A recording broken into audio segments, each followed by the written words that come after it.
आपसे मैं ये जरूर जानना चाहूँगा कि अगर बिहार में 18 से 35 साल के हर बेरोजगार युवक को 1000 रुपये महीने की राशि मिलने लगती तो उससे फायदा होता या नुकसान होता समाज का?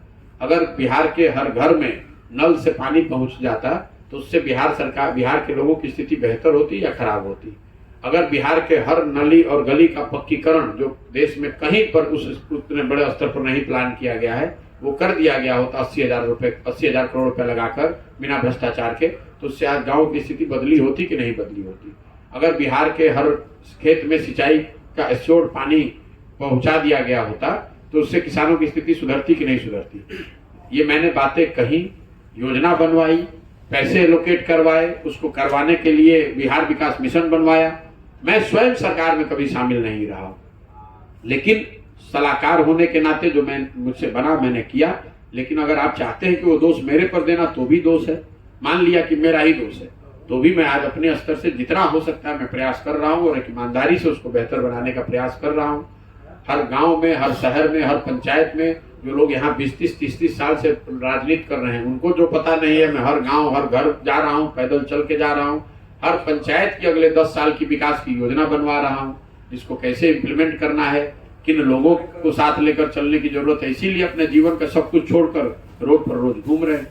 प्रशांत किशोर जी से अगर पूछा जाए भविष्य की राष्ट्रीय राजनीति के बारे में, अभी तक चूंकि बिहार की राजनीति की बात होती रही है, तो अगले प्रधानमंत्री पद के रूप में अगर आपको 4 विकल्प दिया जाए तो किसे पसंद करेंगे?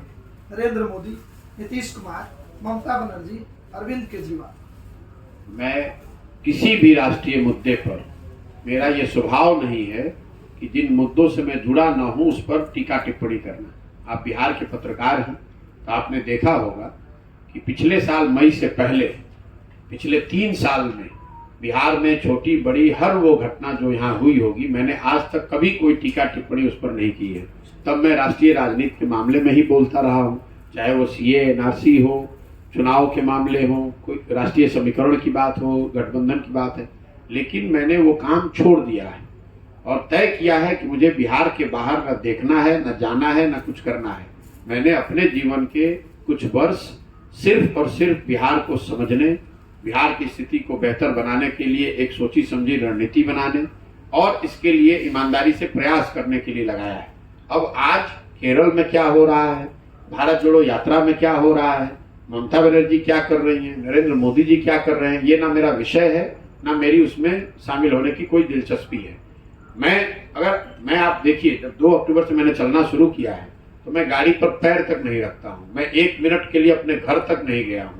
मैं ना छुट्टी मनाने जाता हूँ, ना पर्व त्योहार में ब्रेक लेता हूँ। मैं यहीं रहता हूँ, गाँव में ही रहता हूँ, यहीं पे रहता हूँ। यही काम आगे कई महीनों सालों तक करूंगा। मुझे कोई मेरी दिलचस्पी नहीं है, क्योंकि मैं बाहर जाऊंगा तो आप ही लोग कहिएगा कह रहे तो बिहार में 2 दिन आए 2 दिन वहां चले गए। मैं किसी भी राष्ट्रीय मुद्दे पर अनलेस कि उसका सरोकार बिहार से हो, मैं उसमें उलझना नहीं चाहता हूं। और आपने कहा मेरी क्या पसंद है, मेरी पसंद मैं वोट के जरिए बताऊंगा।